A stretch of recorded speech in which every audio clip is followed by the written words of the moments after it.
Saudara, kita melanjutkan lagi tema kita, iman dan ketaatan. Ini masih dispensasi Abraham ya. Karena kita tahu bahwa manajemen ini kan, tema ini dikaitkan dengan manajemen Elohim yang ada dalam iman.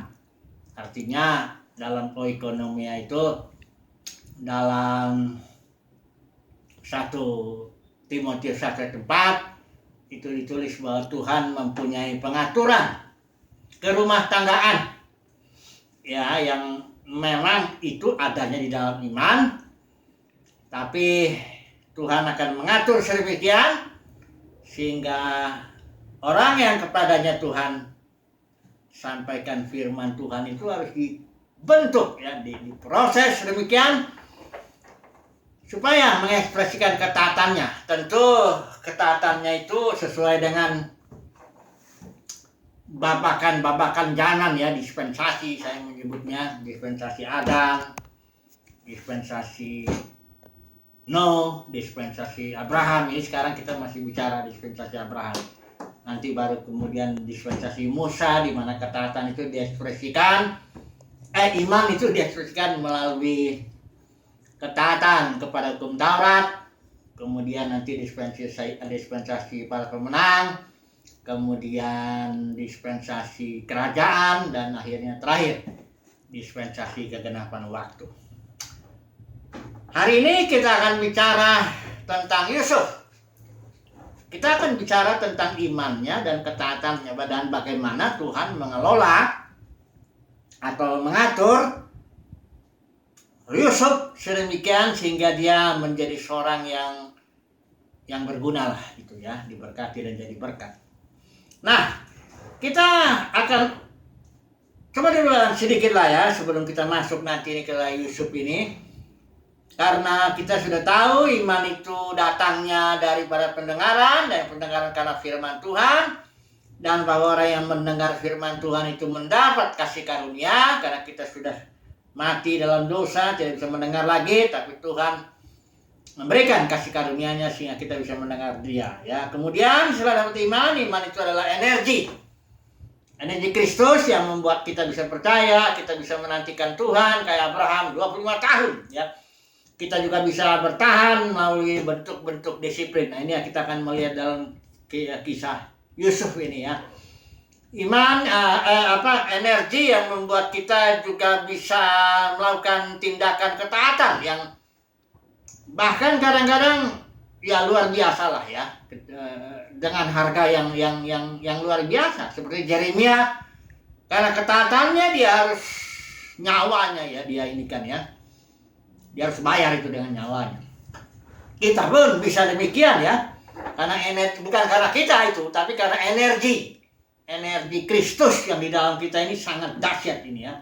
Ini kuasa Elohim yang di dalam kita ini. Nah, mari kita masuk dulu kepada kehidupannya Yusuf ya. Ini ada 3 setidaknya kehidupan Yusuf yang perlu kita telaah sebentar. Pertama, mimpinya ya. Mimpinya. Yang kedua, kita akan bicara disiplin atau pengaturan Elohim yang ada dalam iman itu sedemikian sehingga Yusuf belajar. Ya, belajar taat, belajar dia mengekspresikan imannya itu. Kemudian kita akan pelajari telah juga ini ministrinya ya, ministri Yusuf yang memang baru kelihatannya itu di akhir hidupnya itu ya. Nah, mari kita melihat dulu mimpinya ya. Mimpinya ya. Sebelum itu kita melihat dulu Ibrani pasal 11 ayat 22 di mana dikatakan di sini, karena iman maka Yusuf menjelang matinya memberitakan tentang keluarnya orang-orang Israel dan memberi pesan tentang tulang belulangnya. Kita simak dulu ini ya. Inilah yang dicatat oleh Alkitab, buah atau akibat daripada imannya Yusuf, yaitu bahwa yang pertama dia memberitakan tentang keluarnya orang-orang Israel. Waktu itu orang Israel kan ada di Mesir. Kemudian dia juga memberi pesan tentang tulang belulangnya ya. Karena Yusuf itu tahu, dia beriman sekali kepada apa ya imannya Yusuf ini. Jelas iman Yusuf itu sama dengan imannya Abraham, bahwa Tuhan menjanjikan keturunan, ya, Tuhan menjanjikan juga tanah, ya,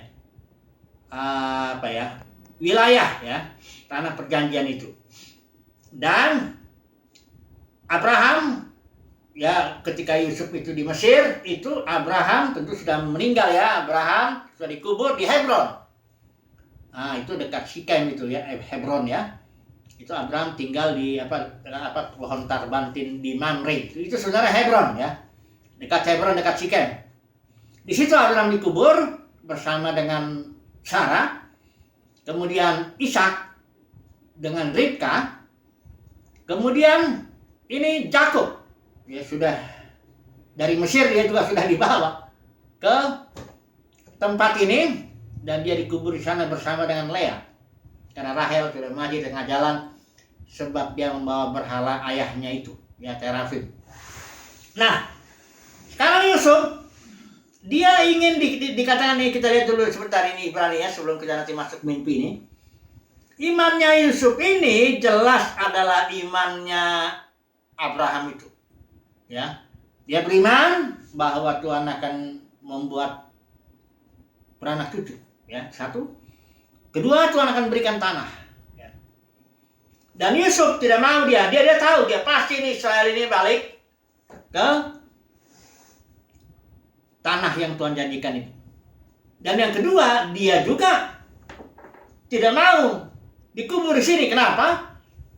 Di zaman dalam dispensasi Abraham itu, kuburan itu sangat penting, ya.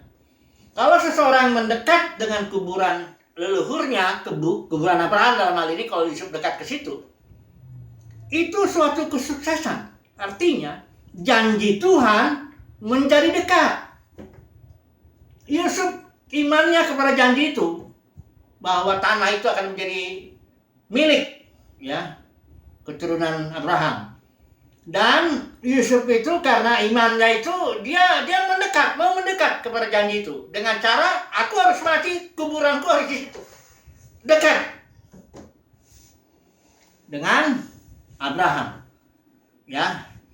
Nah, jadi di sini kita melihat imannya Yusuf ini, ya. Tapi iman ini tidaklah, atau tindakan ketaatan ini tidaklah begitu saja terjadi, ya. Ada suatu cara Tuhan mengelola sedemikian sehingga akhirnya bisa begini. Ini kan hanya akhirnya aja nih. Ini hanya dicatat di Ibrani, Yusuf sebagai pahlawan iman, bahwa dia karena iman, dia menjelang matinya beritakan tentang keluarnya orang-orang Israel, ya. Dia memiliki visi, memiliki penglihatan. Janji Tuhan pasti genap. Ini Israel bukan tinggalnya, bukan tempatnya ini di Mesir.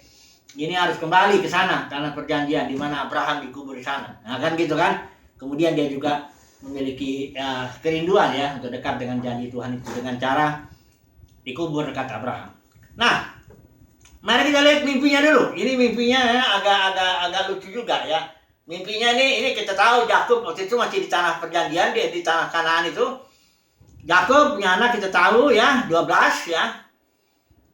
Kemudian Yusuf ini anak kesayangan. Entah kenapa, ya, si Yakub ini, karena Yusuf ini kan lahir dari Rahel, ya. Rahel itu agak lama dia punya anak, ya. Kalau Lea itu cepat, dia langsung 6 anak laki-laki. Sementara Rahel ini lambat, dia akhirnya lahirlah Yusuf, ya, adanya Benyamin, ya. Jadi di masa tuanya lah si Yakub ini, lahirlah si Yusuf ini, ya. Sehingga Yusuf ini lebih dikasihi ketimbang yang lainnya. Nah, jadi Yusuf ini sudah dibenci oleh saudara-saudaranya karena bapaknya mencintai Yusuf lebih daripada mencintai yang lain. Kemudian tambah lagi, Yusuf ini punya mimpi. Mimpinya begini. Pertama dia bilang, kita ada di tanah pertanian lah gitu kan, ada berkas-berkas gandum.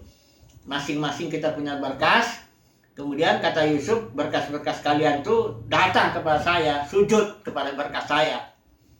Ah, ini saudaranya kan langsung berpikir, wah, kamu mau menjadi raja atas kami, kira-kira begitu kan. Kemudian yang kedua mimpi lagi Yusuf, ya, diceritakan juga Dia mimpinya matahari, bulan, dan 11 bintang, saudara-saudaranya itu sujud sama dia. Sampai akhirnya bapaknya bilang, lu ditegur sama bapaknya, ini mimpimu apa? Apa masakan aku dan ibumu dan semua saudaramu sujud kepadamu? Tapi bedanya di sini, Yakub menyimpan hal itu dalam hatinya, disimpan ya. Nah, mimpi Yusuf ini sebenarnya kalau dipikir-pikir apa ya, nggak ngerti lah kita ya. Yusuf pun nggak tahu itu apa. Hanya dia percaya saja, dan itu sebabnya mulutnya mengaku. Ada yang bilang begini, itu salah Yusuf, kenapa dia lapor? Kenapa dikasih tahu mimpinya kepada saudara-saudaranya, sehingga saudara-saudaranya tambah benci sama dia, dan akibatnya dia dijual ke Mesir. Kalau menurut saya tidak salah Yusuf itu. Justru benar, karena kita mengatakan dengan hati orang percaya, dengan mulut mengaku. Ada faktor lidah ini ya, faktor mengaku ini, walaupun kelihatannya kayak kurang berhikmat ya, bisa menimbulkan perbantahan, bisa menimbulkan konflik ya, tapi enggak, memang harus begitu. Saudara dan saya kalau mau menjadi orang Kristen, mengikut Tuhan, dapat sesuatu firman, harus disampaikan ya, disampaikan, walaupun akibatnya barangkali nanti jadi konflik, barangkali orang salah ngerti, barangkali enggak masalah lah. Karena firman kita dapat firman bukan disimpan terus. Enggak, itu disampaikan. Ya. Hati percaya, mulut mengaku. Nah, walaupun akibatnya mulutnya Yusuf ini mengaku kepada saudara-saudaranya itu, dia dibenci. Akibatnya kita tahu ceritanya, dia dijual sama orang Midian. Ya, orang Midiannya pergi ke Mesir, ya. Dijual dia ke si Potifar, ya. Potifar ya, tapi Tuhan menyertai Yusuf. Apapun yang diperbuat Yusuf berhasil, ya. Kemudian tibalah saatnya ini istrinya Potifar ya, karena Yusuf pada itu usianya sudah 17 tahun waktu dia keluar dari tanah Kanaannya itu, ya. Dan dikatakan di situ Yusuf itu seorang yang apa? Penampilannya bagus lah. Apalah ya, baik lah ya, istri Potifar ini ya, dia mau selingkuh dengan Yusuf. Tapi Yusuf menolak ya.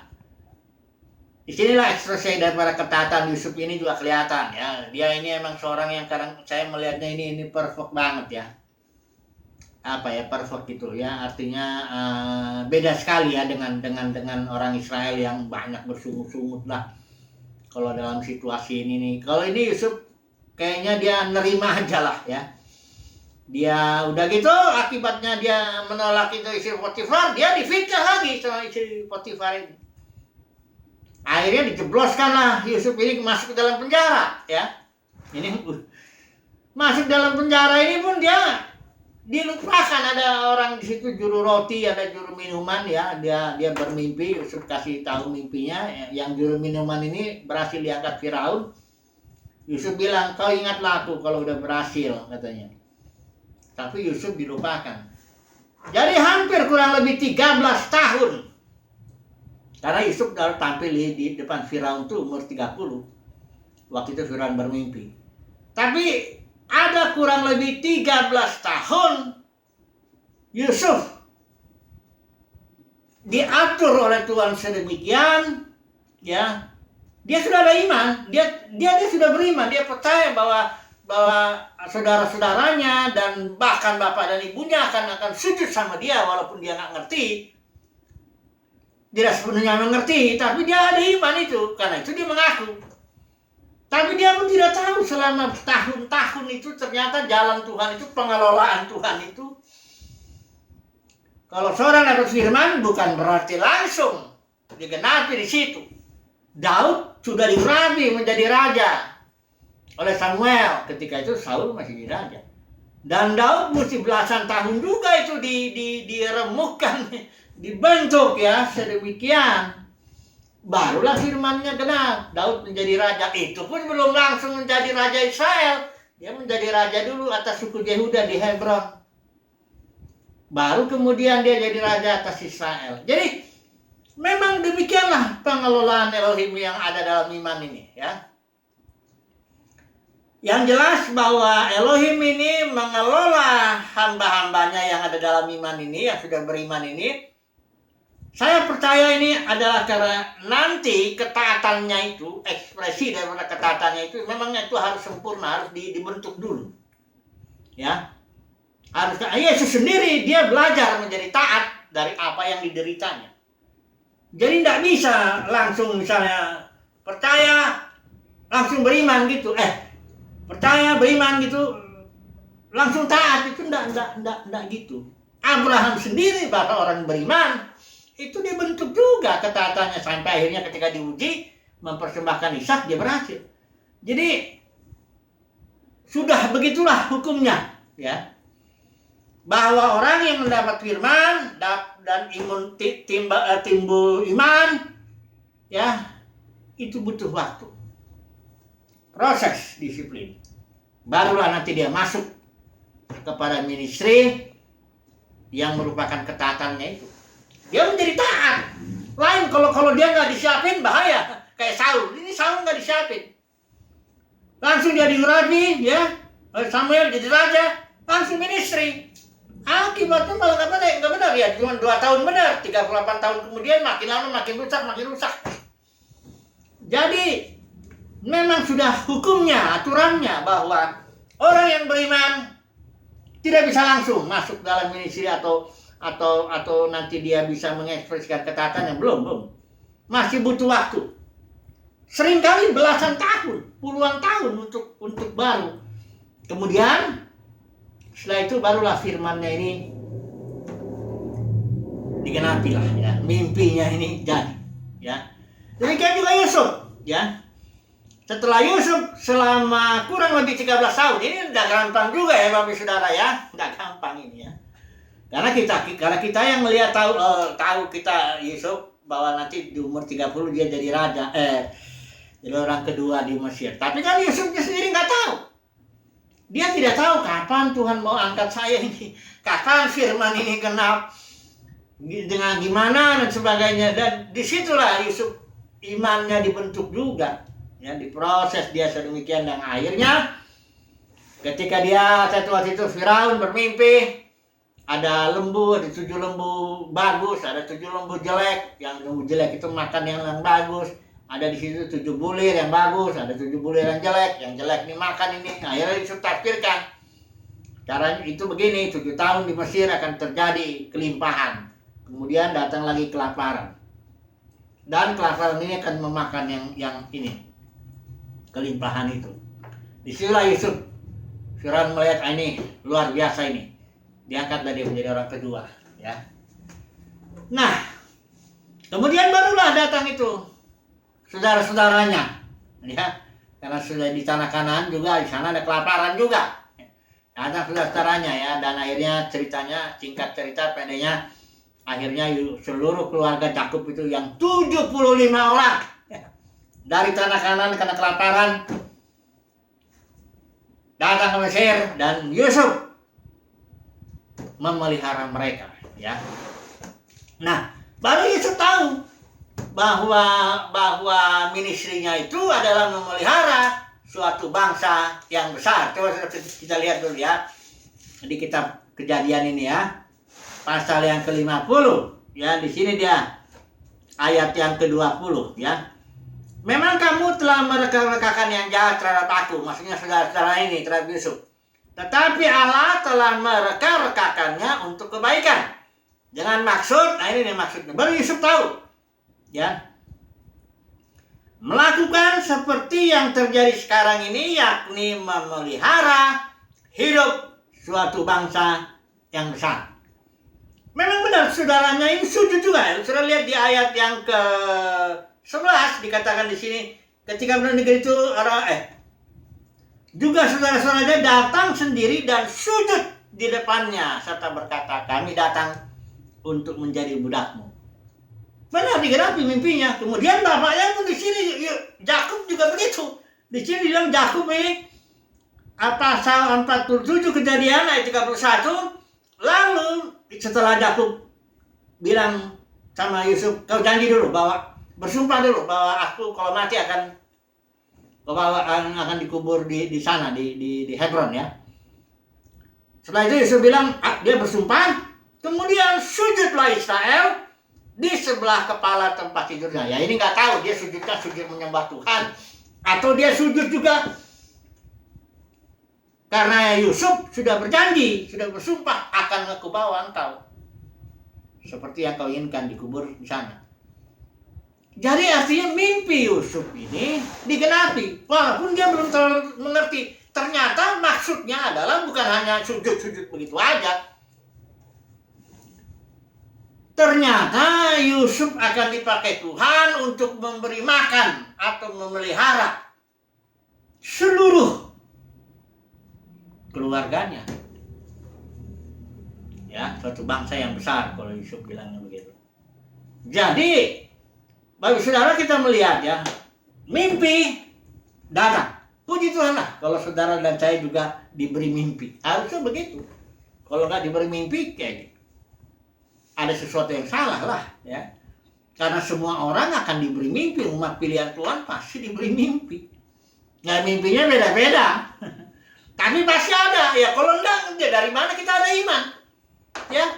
Ya mimpi nggak harus mimpi begitu. Maksudnya Tuhan berbicara dalam berbagai cara. Tapi intinya kita mendapat sesuatu dari Tuhan. Entah itu firman-Nya lewat mimpi, lewat pembacaan firman, atau bahkan lewat pujian, lewat macam-macam. Atau bahkan ada orang menubuatkan kita. Macam-macam lah Tuhan berbicara. Tapi mesti dapat.